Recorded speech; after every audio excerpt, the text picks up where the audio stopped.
ಮಂಗಳೂರಿನ ಮರವೂರು ರೈಲ್ವೆ ಸೇತುವೆ ಬಳಿ ಅಕ್ರಮ ಮರಳುಗಾರಿಕೆ ನಡೀತಾ ಇದ್ದ ಸ್ಥಳಕ್ಕೆ ಗಣಿ ಮತ್ತು ಭೂವಿಜ್ಞಾನ ಇಲಾಖೆಯ ಅಧಿಕಾರಿಗಳು ದಾಳಿ ನಡೆಸಿ 150 ಮೆಟ್ರಿಕ್ ಟನ್ ಮರಳು, ಯಂತ್ರೋಪಕರಣಗಳು ಮತ್ತು ಸುಮಾರು 5 ಲಕ್ಷ ರೂಪಾಯಿ ಮೌಲ್ಯದ ಟಿಪ್ಪರ್ ಲಾರಿ ಡೋಜರ್ನ ವಶಪಡಿಸಿಕೊಂಡಿದ್ದಾರೆ.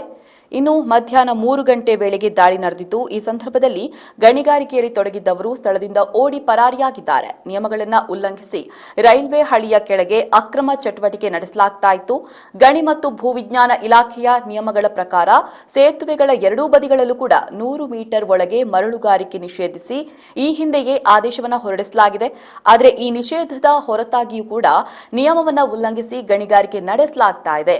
ಗಣಿ ಮತ್ತು ಭೂವಿಜ್ಞಾನ ಇಲಾಖೆಯ ಉಪನಿರ್ದೇಶಕಿ ಎಂಸಿ ಕೃಷ್ಣವೇಣಿ ಅವರ ಮಾರ್ಗದರ್ಶನದಲ್ಲಿ ಇಲಾಖೆಯ ಅಧಿಕಾರಿಗಳು ಮತ್ತು ಸಿಬ್ಬಂದಿಯೊಂದಿಗೆ ಕಾರ್ಯಾಚರಣೆ ನಡೆಸಲಾಗಿದೆ.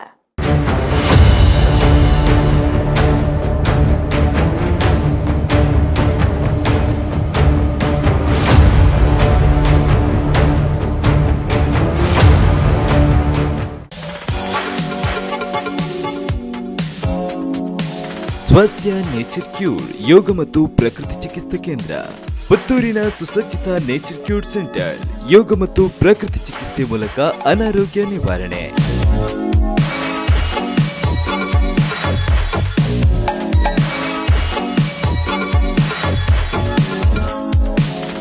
ಗಂಟು ನೋವು, ಬೆನ್ನು ನೋವು, ಮಧುಮೇಹ, ಅಧಿಕ ರಕ್ತದೊತ್ತಡಕ್ಕೆ ಹೇಳಿ ಗುಡ್ ಬೈ. ಉಬ್ಬಸ ಹೀಗೆ ಇನ್ನಿತರ ಆರೋಗ್ಯ ಸಂಬಂಧಿ ಕಾಯಿಲೆಗೆ ಶೀಘ್ರ ಪರಿಹಾರ. ಎಂದೇ ಭೇಟಿ ನೀಡಿ ಸ್ವಾಸ್ಥ್ಯ ನೇಚರ್ ಕ್ಯೂರ್, ಹಿರಣ್ಯ ಕಾಂಪ್ಲೆಕ್ಸ್, ಬಳ್ವಾರು, ಮುಖ್ಯ ರಸ್ತೆ, ಪುತ್ತೂರು.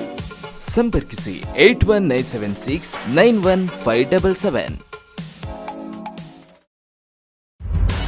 ನಿಖರ ಸುದ್ದಿ, ಸದಭಿರುಚಿಯ ಕಾರ್ಯಕ್ರಮ. ನೀವು ನೋಡ್ತಾ ಇದ್ದೀರಾ ಕಹಳೆ ನ್ಯೂಸ್, ಸಮಾಜದ ಜಾಗೃತಿಗಾಗಿ ವಸ್ತುನಿಷ್ಠ ವರದಿ.